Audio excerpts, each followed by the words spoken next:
გამარჯობა. მე მარიტა მასწავლებელი ვარ. კეთილი იყოს თქვენი მობძრანება ჩვენს დღევანდელ გარჩევაზე. დღეს ძალიან საინტერესო თემა გვაქვს. სპორტის ენა. ჩვენ ერთად ჩავიხედავთ მის ლექსიკაში და რაც ყველაზე მთავარია, გავარკვევთ რომელი ზმნები გამოვიყენოთ სწორად. აი დაფიქრებულ ხართ ოდესმე? Football, yoga, swimming. რომელი ზნა აქვს სწორი? Play, go, to go. ცოტა დამაბნეველი კია ხომ? ხანდახან მართლა ძნელია მიხდე. მაგრამ არა უშოს. ზუსტად ამისთვის ვარ დღეს აქ, რომ ერთხელ და სამუდამოდ გავარკვიოთ ყველაფერი.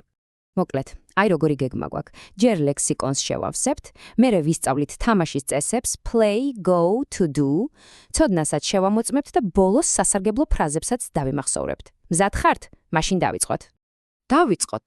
სანამ აი იმ თავარ თავსათეხს ზმნებს შევეჭიდებით, მოდი ჯერ საფუძველი ჩავყაროთ, ხომ? უნდა ვიცოდეთ თავარი სიტყვები, რომლებიც სპორტის სამყაროში გვჭირდება. ანუ ადგილები, ადამიანები და რა თქმა უნდა, საჭირო ნივთები. აი შეხედეთ, თითქმის ყველა სპორტს თავისი სახლი აქვს, ასე ვთქვათ. ფეხბურთს რომ თამაშობთ, ამ ადგილს ჰქვია pitch ან field. აი ჩოგბურთს და კალათბურთს კი უკვე ქორდზე ვთამაშობთ. ცურვაზე თუ მივდივართ, რა თქმა უნდა, ფულში მივდივართ. კრივისთვის გვაქვს რინგი, ჰოკეისთვის კი ყინულის მოედანი, ანუ რინკი. კარგი, ადგილები გავიარეთ. ახლა ვნახოთ, ვინ არიან მთავარი გმირები. სპორტში, რა თქმა უნდა, ყავს team, ანუ გუნდი, რომელიც სავსეა პლეიერებით, ანუ მოთამაშეებით. ამ ყველაფერს კი სათავეში უდგას coach, ანუ მწვრთნელი. და მიზანი რა არის?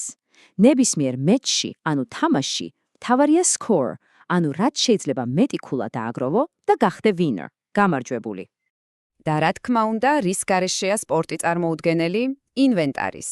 აქ ხედავთ ყველაზე საჭირო ნივთებს. Ball, ანუ ბურთი, უმეტესობა სჭირდება, ჩოგბურთს ვერ ვითამაშებთ რაკეტის გარეშე, უსაფრთხოებისთვის გვჭირდება helmet, ანუ ჩაფხუტი, მოკრივეებს gloves და აი ჰოკეის ის პატარა შავი რაღაც, მაგას ქვია puck.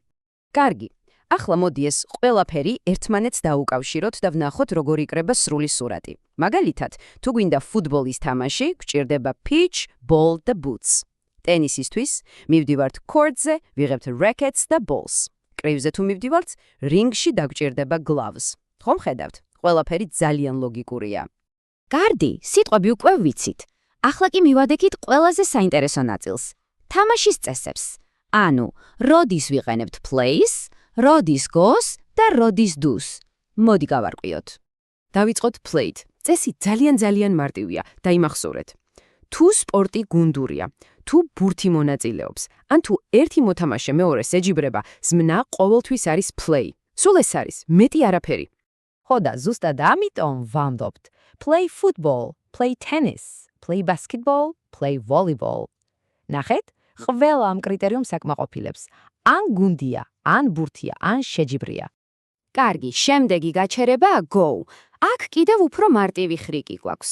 Go-ს ვიყენებთ ყველა იმ აქტივობასთან, რომელიც მთავრდება ing-ზე. და რაც საინტერესოა, იცით, ეს სიტყვები ხშირად თავისთავად ზმნებიც არიან. მაგალითად, ვამბობთ go swimming, იმიტომ რომ შეგვიძლია ვთქვათ I swim. ან go fishing, იმიტომ რომ არსებობს ზმნა I fish.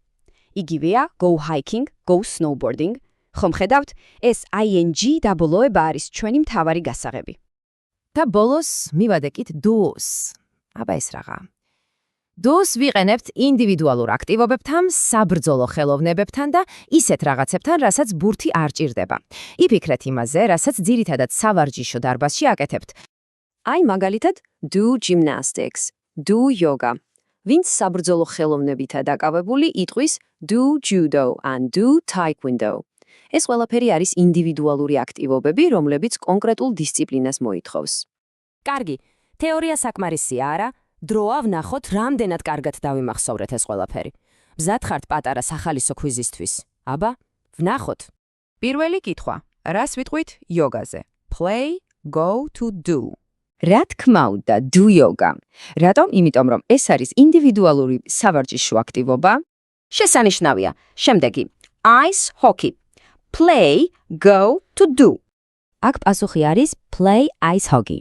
იმიტომ რომ ეს არის გუნდური სპორტი, სადაც არის შეჯიბრი და სპეციფიკური ინვენტარიც. და ბოლო, ფინალური კითხვა. რას ვიტყვით hiking-ზე? ანუ ლაშქრობაზე. Play, go, to do. აკი ჩვენი ing ხრიკი გშველის. რა თქმა უნდა, go hiking. ხომ თქვით, რომ ing-ზე დაბოლოებულ აქტივობებს go უხდება. ძალიან მარტივია, რა? ყოჩახ, მშვენივრად გაართვით თავი. ახლა მოდით მოკლედ შევაჯამოთ და ბოლოს რამდენიმე სასარგებლო ფრაზაც დავიმახსოვროთ, რომ ეს ყველაფერი პრაქტიკაშიც გამოიყენოთ. და ბოლოს აი რამდენიმე ფრაზა, რომელიც პირდაპირ თამაშის დროს გამოგადგებათ. შეგიძლიათ თქვათ it's my turn, ჩემი ჯერია, ან your turn, შენი ჯერია. ან უბრალოდ let's play. დაიმახსოვრეთ ეს გამოსადეგი კომბინაციებიც. Score a goal, ანუ გოლის გატანა, win a match, თამაშის მოგება და join a team, გუნდში შესვლა. აი, სულ ეს იყო. ახლა უკვე ნამდვილად მზად ხართ, რომ ინგლისურად სპორტზე თავდაჯერებულად ილაპარაკოთ. ხოდა მაინტერესებს თქვენი ნასწავლით, რომელი სპორტის სახეობაზე ისაუბრებდით პირველად.